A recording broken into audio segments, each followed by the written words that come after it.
Japan by River Cruise is made possible thanks to your donations at japanbyrivercruise.com and by the generosity of our corporate sponsors. This is a message for non-Japanese residents from the government of Japan. You may have heard that the recently approved 100,000 yen per person stimulus package will be available to foreign residents in the country. Congratulations, you win. In addition, because it may currently be impossible to physically visit an immigration center or buy an international plane ticket, we understand that we likely have some foreign guests who may have accidentally overstayed their visas, are working outside of their visa categories, and others who may be technically residing in the country illegally. And that is why we have decided to expand the stimulus package to include financial aid for those foreigners as well. If this means you can apply for your stimulus package quickly and easily. Simply download the Forcible Relocation of Funds app from Japan.gov's English homepage, install it on your phone, upload a photo of your passport or expired residence card, allow the app access to your phone's GPS, camera, and microphone, fill out a short survey letting us know what hours you're most likely to be asleep, and leave your doors unlocked so our friendly staff can safely deposit your money inside your residence without unnecessary physical contact.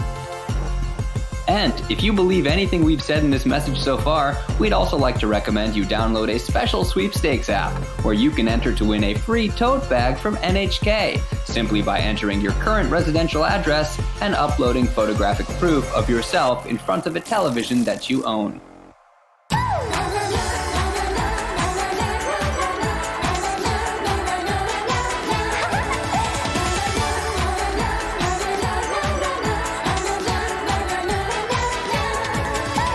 Hello, Brian, and welcome back to Japan by River Cruise. I'm Bobby Judo. And I'm Ollie Horn. And joining us this week is Ayana Wyse, founder of Black Creatives Japan and co-host of the podcast Curly and Kansai. She's also a 9-year resident of Osaka and a prolific photographer whose unauthorized portrait series, Businessmen Throwing Up into the Dotonbori, has been exhibited internationally to critical acclaim.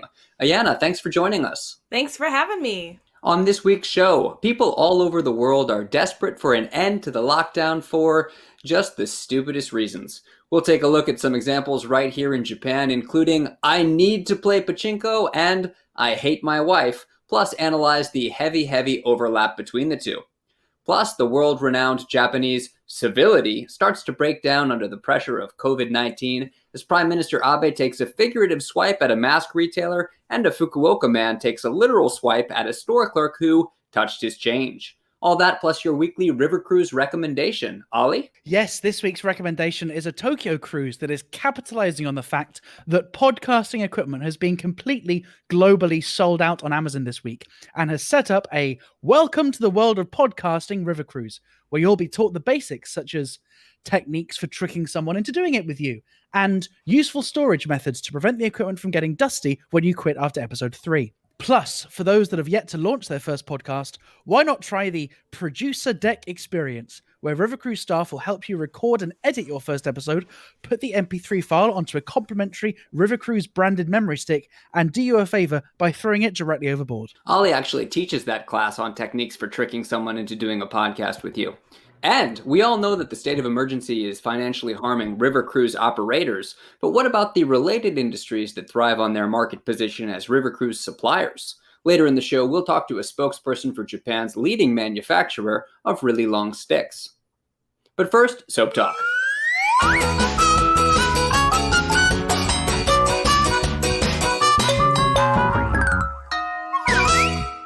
Ayana, it's great to have you on the podcast. How's the lockdown in Kansai? I mean, is it really a lockdown for my week right now? I still have to commute Monday through Wednesday. I have a couple of jobs, so the job that I do Monday through Wednesday, I still have to take the train.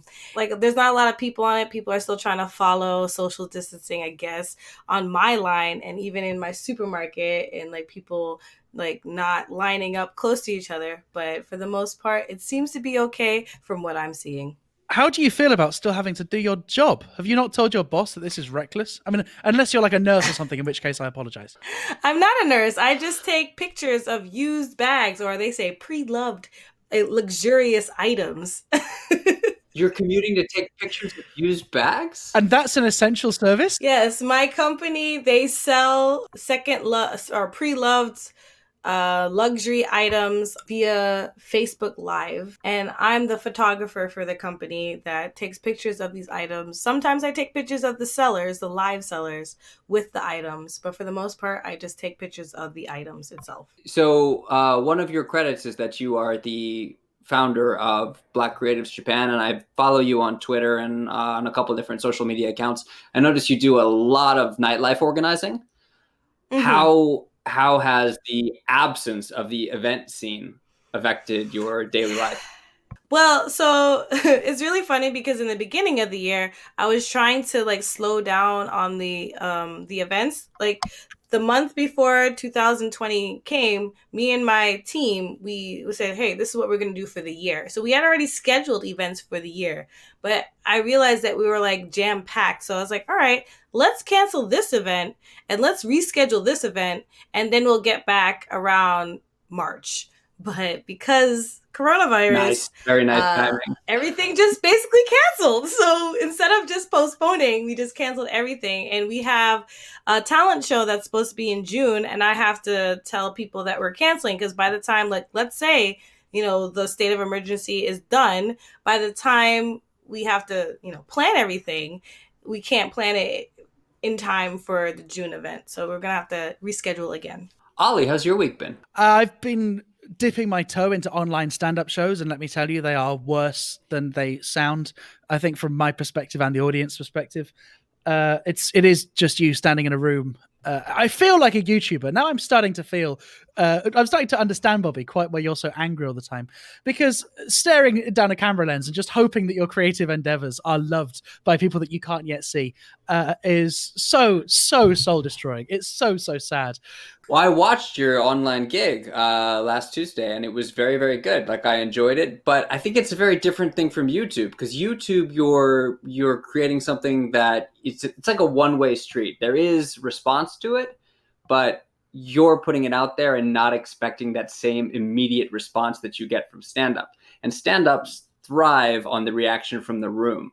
And I could tell watching you that you were waiting for that reaction, and there's just no way to get it when you're just performing straight into a camera. Yeah, and even when there are kind of comments that are coming in with people like doing emojis or something, there's such a lag, right? That it's basically pointless. You've already moved on to the next joke if you've got any kind of pace. One thing I will say, which is really funny, is the first time I tried doing this, I was at the MC for a gig in the UK. And the software that they use had a bug in it, such that any audience members that turned up to the live stream late would automatically be thrown onto the virtual stage. So rather than just being able to watch it, their webcam and mic was turned on, and they were thrown on the live stream next to me. And so I was emceeing, I kind of had it felt like hecklers, it felt like people had invaded the virtual stage, and there was no way of stopping it. But I did think that this would be a great idea for regular comedy clubs once the lockdowns ended. That let's say, if you arrive 5 minutes late, fair enough. But if you arrive 10 minutes late, then the only entrance is through the stage, and you have to walk across the stage and apologize to everybody for being late. Well, I watched your whole 20-minute set, and there was a lot of it that I thought was really funny. I thought the funniest thing of all, though, was at the end when you went, well, that's my time. I absolutely hated this. Well, at least I'm honest. Ayana, if you end up saying that at the end of this podcast, I can just edit it out. It's fine. You're good. Ayana, what are your other jobs? Are they suspending you? Are they allowing you to work from home? So I have two main jobs. So the first job I told you, Monday to Wednesday, I take pictures of bags. And the other job was teaching English in the Eikaiwa, but I was only doing that in the evening times, 3 to 4 times a week. That company had closed its schools, but they're still paying us. They started paying us 60% of our average pay. Wow. And as we know, English teaching is one of those rare professions which definitely can't be done online, can it? So about that, I'm actually also teaching online through a different company, so I'm okay with that. And other jobs that I do sometimes is modeling and voiceover work. I still get jobs for that, and I still go to it. But some of the clients are canceling because of the coronavirus. So for now, it seems like my gigs have slowed down. Yeah, I found my modeling work has basically been non-existent since 2013. I really found the virus hit early. Bobby, do we have any mail this week? Yes, just under the wire, we have a message from Brian from Fukuoka, and he writes, My name is Chris. I'm writing from Taiwan. I thoroughly enjoyed episode 30 of your show. Not being a resident of Japan, I am confused as to the actual existence of river cruises, but if they do exist, I would relish the opportunity to take part in one guided by the two of you. Then he makes an attempt at a joking reference to the content of our last episode. Best to leave that unread. And then he says, during this time of restricted mobility, could you possibly suggest alternative forms of recreation and amusement, precluding listening to episodes 1 through 29 in any particular order? You could listen to episodes 1 to 50 of Curly and Kansai in chronological order, as we know that podcasts only get better as they go. Or you can watch any of Bobby Judo's back catalogue if you want to experience what it's like to be a Japanese person and to be told how to act. Yes. Chris, thanks very much for that message. Bobby, let's take a look at the news.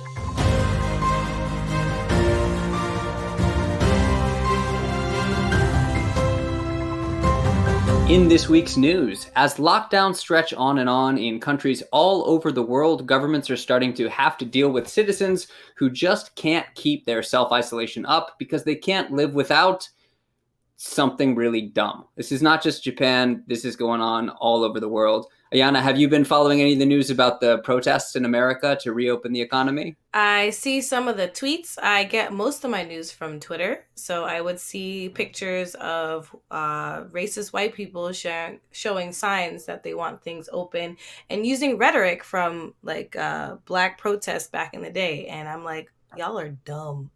I don't think they want to work so much as they just want stuff open, right? They want poor people to work for them. Right. And they want to get their hair cut or go and get a coffee from Starbucks. You're both going to have to educate me on American culture, but I presume these are the same kind of people that are also anti-vaxxers? I don't think all of them are anti-vaxxers. I think they are included, but I just think most of them are just racist white people, and that's it.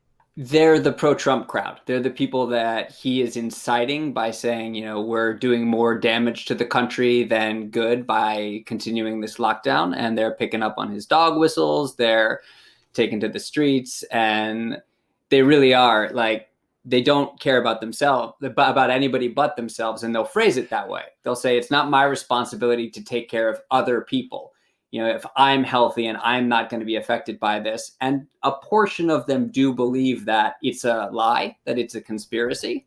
They don't care about what happens to anybody else as long as they get to get their hair cut, because that's essential. Get a cup of coffee or get a hamburger in a restaurant, because that's essential. Or I saw a woman holding a sign that said, massage is essential. Well, I've actually been to massage, and at the end of it, the lady asked me if I'd like to choose between one of 3 essential oils. And I said, well, if they're essential, I'll take all of them. So maybe massage is a bad example. Yes. Massage is essential in exactly the way that essential oils are essential. So you've just you've nailed it on the head. Have you seen this news that people are being prevented from going into schools with anything but a white mask because white equals purity? Now, there's a lot to unpack in this statement. So I read about that, and what I've heard from, like, I have a black mask, and it has a cat face on it. I wear that. I don't know if I get stares. I don't care. I don't look at people who stare at me.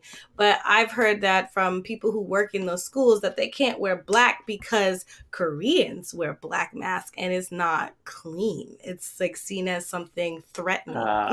What color mask did Abe decide to send out to everybody? So Abe sent those 2 masks out to everyone, and they're cloth. The idea is that they're supposed to be able... Children's masks. Yeah, children's masks to show purity. Children represent purity. It all makes sense.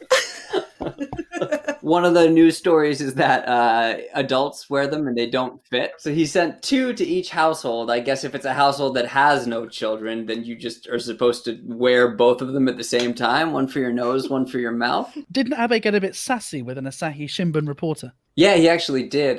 He lashed out, people are saying, at a Asahi Shimbun reporter for asking critical questions about his whole 2-mask thing, which has been branded Abe no mask, which I keep reading it in English, and I thought it was Abe no mask. And it just occurred to me just now that it's Abe no possessive mask. It means his mask. Oh, I thought this was a play on Abenomics. Abenomics. It is. It's a okay. double Yeah. entendre. So he was being asked these critical questions by a reporter from the Asahi Shimbun, and he responded by saying, well, your company, Asahi, is actually selling a 2-mask set for 3,300 yen, which is like 30, 32, 33 American dollars. So he said, so remember, we decided to give out these 2 free masks in a climate where the current market demand is reflected by your mask price of 33,000 yen, which makes it sound like Asahi Shimbun is price gouging and selling masks at this ridiculously high price. But when he said that, it got Asahi a whole bunch of negative, angry internet attention. But after the fact, when people actually looked into it, the masks that he was referencing that cost that amount are actually like they're hand woven masks that can be washed and reused up to 150 times compared to his masks, which they're supposed to be for reuse, but they're cloth, they're mass produced. They don't really stay effective when rewashed and they don't fit. But one of the things that we talked about in the top was this idea that the Japanese idea of civility is kind of being worn down by this coronavirus as the longer the self-isolation goes on. I think the Abe story reflects that. I also think this one from Fukuoka, in which a guy at a convenience store just straight up punched a clerk in the face for handing him change by hand, because he said he was going to infect him with the coronavirus that way. Why is she handing it by hand? They never do that. So this is funny. So I think Ayana and I are both kind of on the side of the guy who punched the service worker here. Like, no, don't punch her, because like that is not preventing you from possibly getting coronavirus. But also, why are you handing it? You don't do that. What was that guy doing in there buying a can? Like, if you're so concerned about that anyway, like this drunk guy who's buying a can of Chuhai in a grocery store, like by himself in the middle of the night, he's not the guy taking all the precautions, is he? Like, what do you think social distancing is, though? That's what I really want to know. I feel like everyone has different versions in their head. Well, that's a really good communications point, I think, that the UK was really quick to realize that social distancing means nothing. So they changed their messaging to stay at home. And actually, this is something, when I teach people to MC comedy nights, I always say, people are so dumb generally, right? So you've got to give them really crisp, clear instructions. So don't tell people, hey, don't ruin the show by keeping your phone on. Straight up tell people, reach into your pocket, take your phone out of your pocket and turn it off, right? You don't say to people, hey, you guys having a good time, and hoping for a reaction. Specifically tell people, hey, make some noise. So I think one good thing that's come from like the UK now is their messaging is so crisp, right? They give the same slogan to every single person, which is stay at home, protect lives, protect the NHS, right? I think this slogan is working so well. I think Boris Johnson, when he goes for re-election, will probably just use the same slogan: stay at home, don't bother voting, I'll stay in power. Ayana, you might not realize this, but you are on quite an impressive podcast. And the reason I tell you this is because only 2 weeks ago, we had Rochelle as a guest on our podcast, and she claimed that Japan needs to use the culture of shame in order to help people maintain their social distancing. And now I'm not suggesting, actually, do you know what? Yeah. I am suggesting the Japanese government listens to this podcast. They are a sponsor after all. And now pachinko parlors are being publicly shamed if they are staying open. Bobby, what is this story? You also jumped the gun a little bit here, but I feel like it's safe for us to make predictions because the government basically does move in accordance with whatever we say on this podcast. They have threatened. There are pachinko parlors that have been encouraged to close and are not closing. And they're saying if you don't step up your measures to curtail your business hours and to shut down when you're supposed to shut down, then we are going to name and shame the pachinko parlors and get the country's attention against them. Could this potentially backfire, where all the government are doing is giving a public list of all the pachinko parlors which are still open, which you can still go to? Yes, absolutely. I've been waiting for the Japanese government to start shaming people, because that's how I know Japan operates. Like nothing was done in the whole month of March. I felt like Japan was just like watching the TV of like America and Spain and Italy. Like, oh, what are they gonna do? Do we need to do that too? I'm like, Yes. Like, what are you doing? They're not doing anything until April. Okay, finally we do the state of emergency. But what does that really mean? Well, I think they did a fantastic job in watching other countries and copying what they did, especially America, because they were like, look, America's pretending it's not a problem, and then they're dying. And that's exactly what Japan has done. I do think it's kind of Yep. sad, though, that pachinko parlors are so busy, right? Because people must know the risk. Because, like, pachinko, you have to touch the balls, if I remember correctly. I'm not getting this confused with the soap blend, am I? No, you have to. It applies to both. Okay, but you have like these metallic, I guess, ball bearings. Is that what you call them? And then you pour them into a slot, and they kind of fall down, right? So necessarily, you're touching like something horrible. Like, no doubt these balls are not sanitized. I would highly doubt that they sanitize them. And also, you're in very, very close confinement with lots of other people, and Who are smoking. which presumably the coronavirus likes. I don't know. It does, Seems like yeah, a bit of a yeah. bad. Smoking Seems like a bit of a bad boy. increases They like weak transmission. lungs. Weak lungs is yeah, they need weak lungs. I actually think that like the pachinko parlor staying open and being so busy is like quite a sad indictment of like what a nasty, like, people are never having fun in pachinko parlors, right? Just like actually in amusement arcades in Japan, go to the ground floor of any amusement arcade in Japan, and it's all like men who are getting increasingly frustrated at the fact that they still haven't won a toy, and they need their girlfriend to be happy by sending them out with a toy, and like there's very rarely joy, right? It's very rare. Like even when you see people eventually win a toy, there's kind of like this resignment as they go, how many 500 yen coins do I have to put in for this? And as they're like working out the cost of this stuffed toy, as they're picking it, there's never a feeling of elation. And that's particularly true for pachinko. I don't think people in there are smiling, are they? I just think they're just addicted, but also, I mean, I read the article that people from different prefectures on the east side on Toho, where you guys? Kanto, sorry. Kanto area are traveling in different areas to go to pachinko. But I also heard the same thing in Kansai, where it's like, oh, it might be close here, but let's go to this different prefecture to do pachinko. And I'm like, why don't they do the state of emergency everywhere in the country? Why are they doing it like these specific cities? So I'm glad that finally they spread it to the whole country. I think it is, right? Yeah, no, Ollie, what you said about like listing the names of the ones that are still open just might be an advertisement. People really are. They're moving around and seeking out the ones that are still open. The article that Ayana just mentioned, Tokyo pachinko parlors are restricting their hours, and so players are going to Ibaraki. And Ibaraki currently has 146 cases of coronavirus infection and 5 deaths from it. People are going there from Tokyo. Tokyo's got 3,300 cases and 71 deaths. So yeah, you're sending people from a more infected environment. You're just spreading it basically. I wonder if there's a way of moving the pachinko experience online. Actually, I was speaking to someone that really likes pachinko, and they said that what they actually like is the feeling of putting their hands in the tub of ball bearings. Like, and actually, there's no action to take when you play pachinko, kind of full hardcore mode. Because what they do is they'll take one. So the only thing you control is a dial to go left and right, and that controls how the balls fall in. But some people will find a sweet spot and they will jam a coin into that dial to make sure that the dial doesn't even move anyway. So all they are doing is pouring balls in and watching them trickle. So it's kind of like a kind of meditation.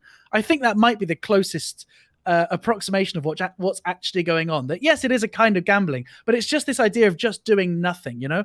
If it's meditation, it's got to be the loudest fucking meditation in the world. Just walking by the door of the pachinko parlor will like damage your eardrums. But I think instead of comparing it to meditation, it's more like smoking in a way, because any addiction is not just the core thing that you're addicted to. It's everything that gets associated with it. So people, when they're quitting smoking, they have trouble with not having something to do with their hands.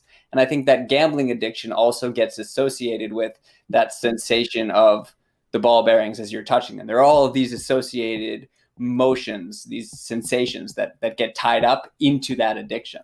So they're saying, you know, what I really, really like about it is the feel of the ball bearings in my hand. And what they actually mean is I'm just hopelessly addicted to this. Many restaurants are now doing a cook it from home kit, aren't they? So you can kind of like get your ramen noodles and your soup stock and some char-siu, and they send it in a box and you can make it at home. I wonder if pachinko parlors can just send you like 1,000 ball bearings And you can just trickle them in your kitchen back and forth.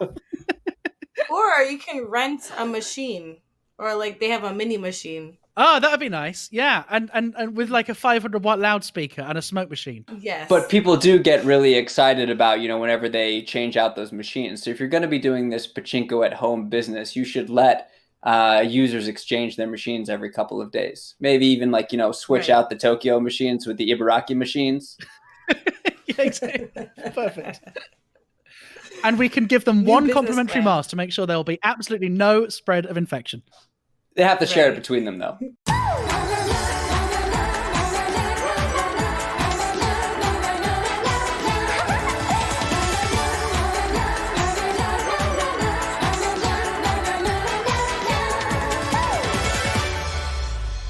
Hey, thanks very much for listening all the way to the end of this episode 32 of Japan by River Cruise. If you are listening to this in the month of April, then don't forget that buymeacoffee.com is waiving all of their fees, which means that if you buy us a coffee, we will get all of that lovely coffee money. So please do, if you've enjoyed any of our episodes, chuck us a few dollars. We promise to not spend it on ball bearings. Ayana, thanks very much for guesting on the show. Yes, please do check out Curly and Kansai podcast. They also, Ayana's YouTube channel also features a number of the Curly and Kansai conversations with your friend Elise, right? Those are great to check out. Any other social media platforms you'd like to plug? I'm very active on Twitter, Yana_YZ, and as well as Instagram. Oh, sorry, Ayana. Bobby didn't mean plug yours. I think he was asking you to plug his. Yeah, would you like to tell people how great my social media platforms are? Oh, yeah, sure. Yeah, you're great on Twitter. Bobby actually is good on Twitter. In fact, Bobby's one of the most skilled people I know at being angry on the internet. Yes, that's right. And I am pleased to announce that I have started our first ever official podcast, Beef, because not everyone can be a Brian. I want to make clear that I had nothing to do with this. I was busy setting up the Japan by River Cruise Twitter, which, by the way, is JRBC Pod. It boasts just 60 followers and, frankly, doesn't have the social media clout to start a credible online fight with anyone. But Bobby does. I do. And our first official podcast, Beef, even though it's not on the official Twitter, is with reporter, author, and environmental activist Jake Adelstein, who many of you may know from his book Tokyo Vice and from his years of, I'm just going to say it, staunch anti-river cruise lobbying. About a year ago, I did DM him on Twitter, and he actually committed very loosely to being a guest on this very podcast. And then I didn't follow up for like a year. And then the other day I noticed that it looks like he has yet to appear as a guest. Is that about right, Ollie? Yes, that is correct. That it's what you told me. And although I have no first-hand evidence of any of this, I am frankly astonished that after you tweeted him saying, hey, we're two white guys in Japan with reasonable quality USB microphones, a logo that my friend has made on his iPad, and no podcast yet, this man didn't then move mountains to try and be on the show. The mind frankly boggles. The man is clearly a lunatic. Should I have said the USB microphones were reasonable? Because I didn't. That might have changed it. But anyway, in any case, if you would like to jump on our side and tweet at Jake Adelstein and ask him why he's so afraid to appear on the podcast, feel free to do so. Just don't, as I did, do it like more than 40 times a day, or he will block you. And do not mention that you know where his kids go to school. He's super sensitive about that.